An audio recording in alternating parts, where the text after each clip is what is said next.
precipitá-lo. Nessa aula derradeira, eu preciso dizer a vocês que vocação na nossa vida deve ser um valor inegociável. Lembre-se sempre de quem vocacionou vocês foi o Deus do Rei. Lembre-se sempre de que a resposta que deve estar nos lábios de vocês quando vivenciarem o desafio vocacional é que quem vocacionou foi o Senhor do Rei. A segunda pergunta que está no texto, realizada pelos homens danitas a esse jovem levita oriundo de Belém, Judá, é a seguinte: a primeira, quem te trouxe, e a segunda, o que fazes aqui? Sob a minha perspectiva, essa pergunta está relacionada a um desafio funcional. Qual é a tua função? Qual é a tua missão como vocacionado? E aí vai aqueles momentos da nossa aula que a gente vive. Quando eu olho para esse tempo, o tempo para o qual o Senhor trouxe vocês, percebo que é um dos piores momentos que a igreja evangélica no Brasil vive. Como diz Augusto Nicodemos, nós estamos vivenciando uma falência no sistema evangelical no Brasil.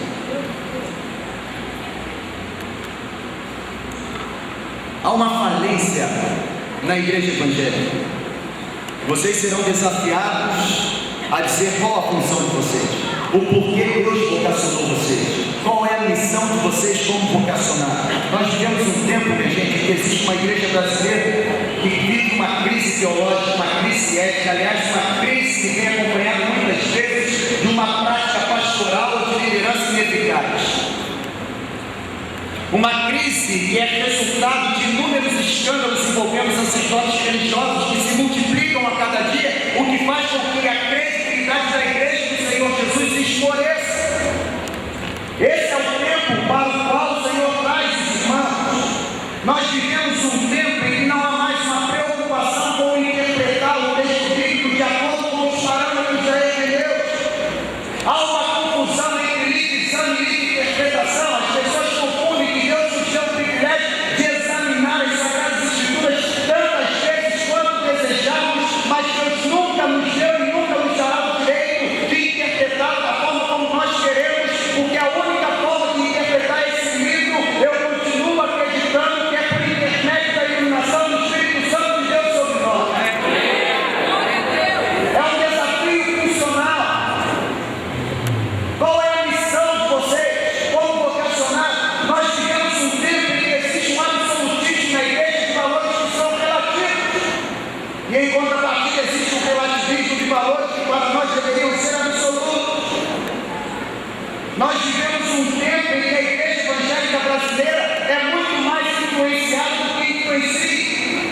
É uma igreja que é capaz de mobilizar grandes massas. Eu nunca vi tantos frequentadores de igreja como eu vejo hoje, mas também nunca percebi tão poucos santos sobre a face da terra. É uma igreja que é capaz de mobilizar massas, mas não consegue mobilizar a mente do indivíduo. Uma igreja que jamais propensa a sentir do que é refletir. Aliás, vocês pastorearão pessoas que têm a seguinte perspectiva: culto bom é aquele que a gente fica arrepiado. Reduzimos o cristianismo a um sentimentalismo exacerbado, a um hedonismo religioso na igreja. Pessoas hoje procuram igreja para se sentir bem e para buscar a solução imediata de seus problemas e de suas dificuldades. E com isso a igreja transforma Jesus em ídolo. E vocês estão sendo lançados por Deus para dizer para essas pessoas que Jesus nunca foi e nunca será um ídolo, porque ídolo é adorado e venerado por aquilo que ele dá. Mas o nosso Jesus para sempre será Senhor, porque ele é adorado por quem ele é.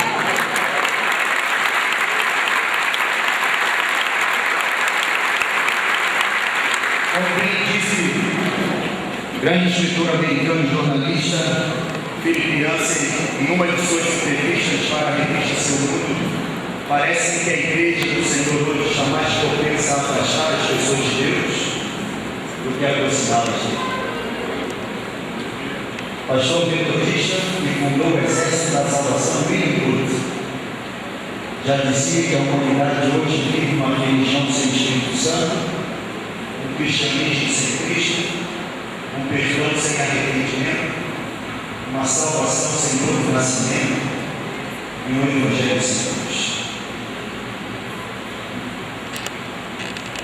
Faz-me lembrar da ilustração de um menino que aprendeu a tocar violino e quando chegou no dia ele tornar público toda a habilidade que ele adquiriu com aquele nobre e doce instrumento, foi alugado no Teatro Municipal da cidade e aquele teatro estava a exemplo desse auditório hoje, repleto de pessoas.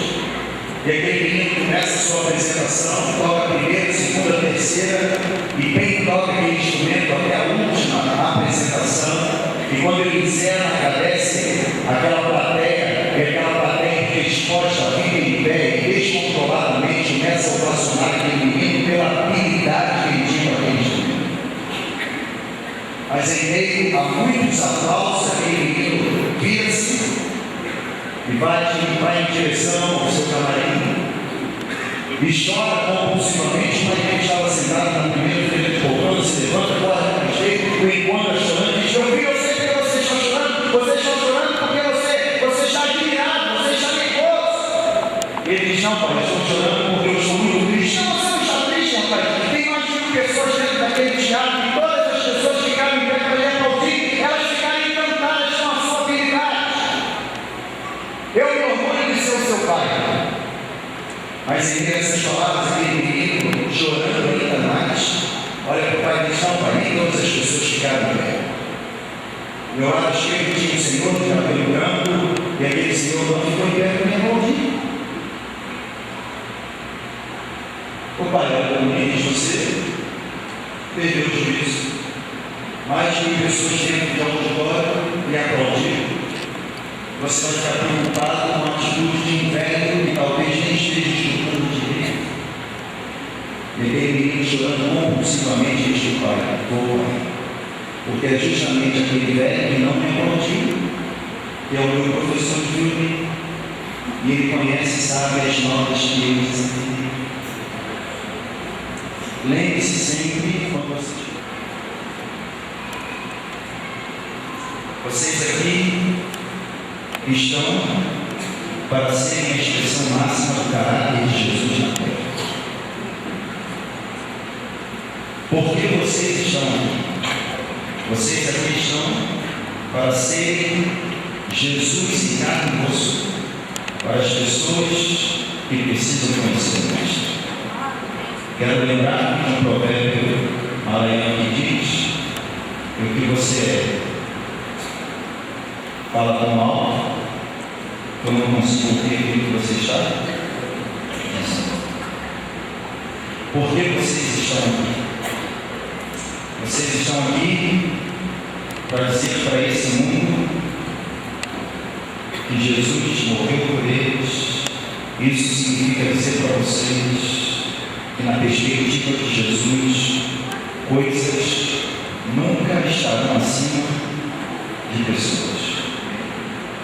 Aliás, o grande pensador já dizia que uma igreja que passa por cima de pessoas para construir um reino não pode estar sob a liderança daquele que abriu mão do seu reinado para resgatar pessoas.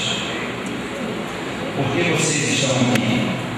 Vocês estão aqui para serem a expressão máxima do caráter de Jesus na terra. Mas para isso, ou isso dependerá do quanto vocês estão dispostos a amar Jesus mais do que qualquer outra coisa. E para mim, naquela ocasião, nosso reitor, o pastor Leandro, dizia que nós nunca levantamos tanto as mãos no céu, mas também nós nunca tivemos com o nosso coração tão distante. Na igreja aqui central de Carta do Pé, o pastor Livio nos fala muito. Ele disse o seguinte: consiga uma coisa engraçada. É um achando que sabe alguma coisa para perguntar, e o outro achando que sabe alguma coisa para responder. E a gente pergunta e o outro responde. Mas eu penso que a pergunta mais importante, que deve ser vital, fundamental e essencial, não é perguntar. E é justamente a pergunta que Jesus fez para Pedro: tu me amas mais do que estes? Vocês não serão pastores ou missionários pela capacidade que vocês têm de saber mais assuntos do que eles. Mas vocês serão pastoras, missionários pela disposição que vocês terão de amar Jesus mais do que eles.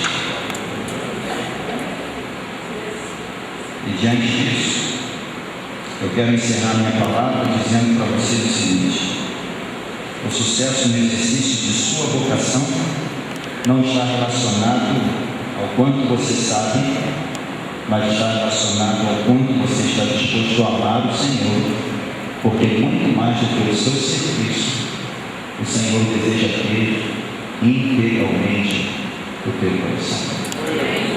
Deus abençoe em nome de Jesus.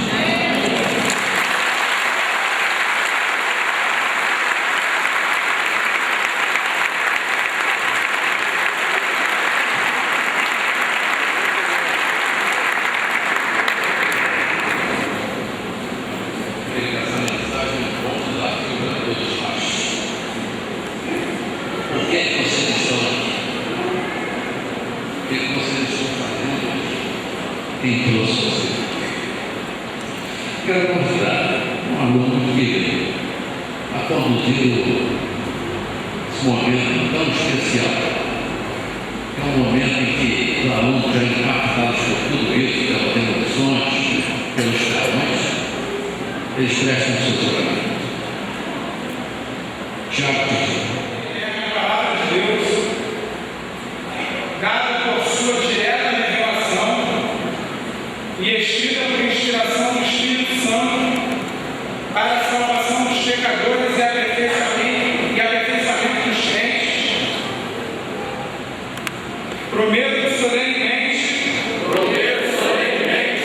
honrar este livro em meu ministério, lendo-o diariamente, para minha própria nutrição espiritual. Fazer dele a fonte das minhas pregações, o fundamento do meu ensino religioso,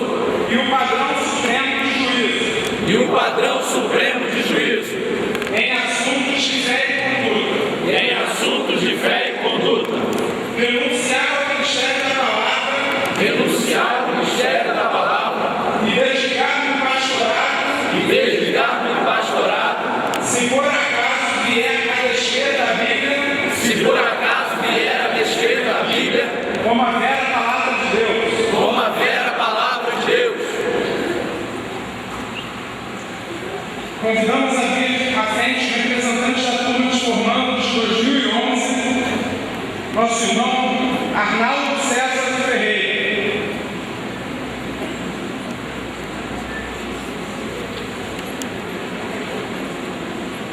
Ele é o nome letivo de 2010, entrego hoje a nossa custódia e a classe de Deus que simboliza o fundamento do Seminário Teológico Betel.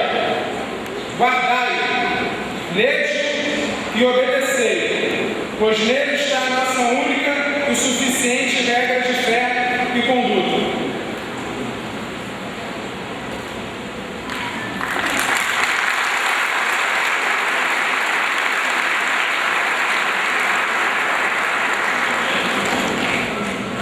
Representando a turma de formandos de 2011, recebemos solenemente esta Bíblia Sagrada, conscientes da nossa responsabilidade no firme propósito de ler, amar e obedecer aos preceitos nela contidos e de passá-la às mãos do representante de 2012, a menos que o nosso Senhor Jesus Cristo volte antes.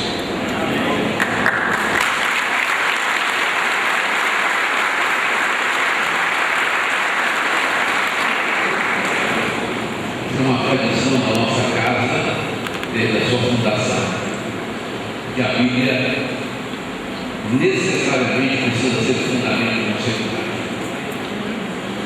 Sem Bíblia, não há teologia. Tudo é fantasia, tudo é delírio.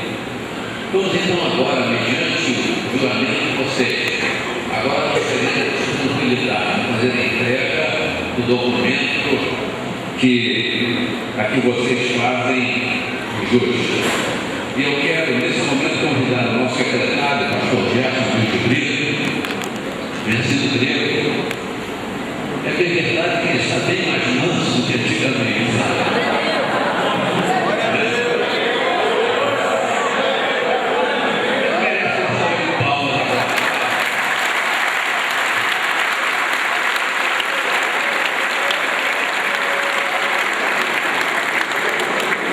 Responsável está lá atrás da casa, viu?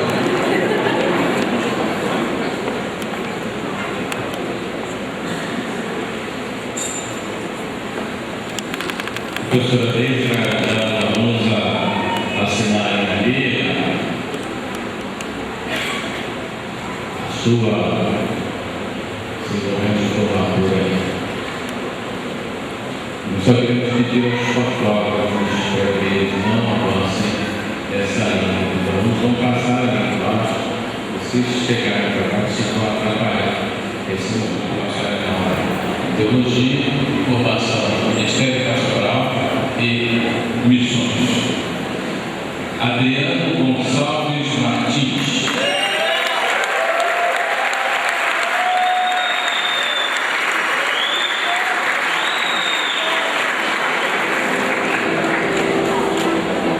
Adriano Souza Draqui.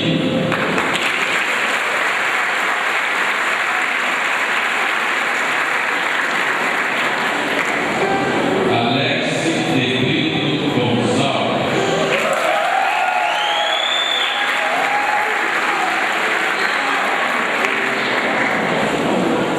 Alexandre Cordeiro Salles.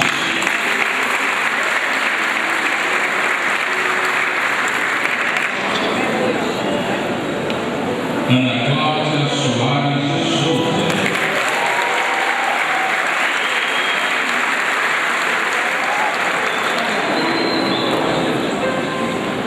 Anderlei Luiz Bastos de Oliveira.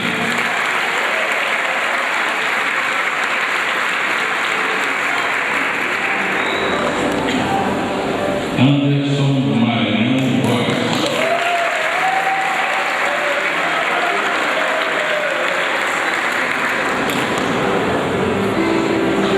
Antônio Sérgio Betim Costa.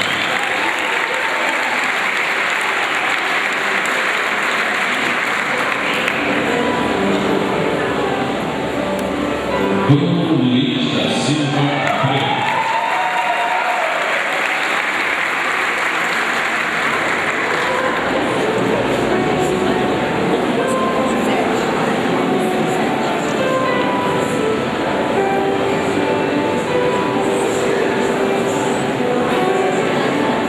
Eu não sei quem gostaria que, se não fosse, não estivesse fora do lugar.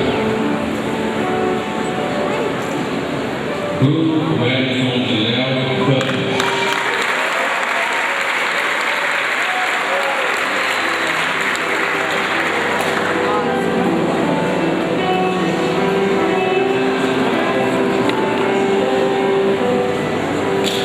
Caleb Secundino.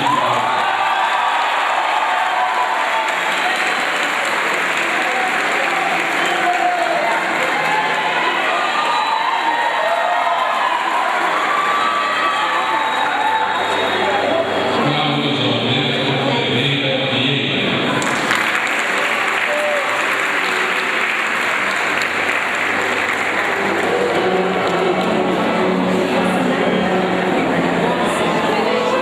Carolina Amaral Soares.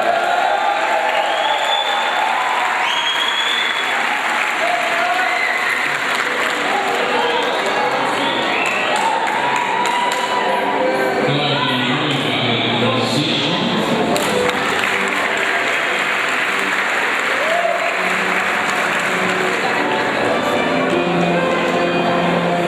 Cláudio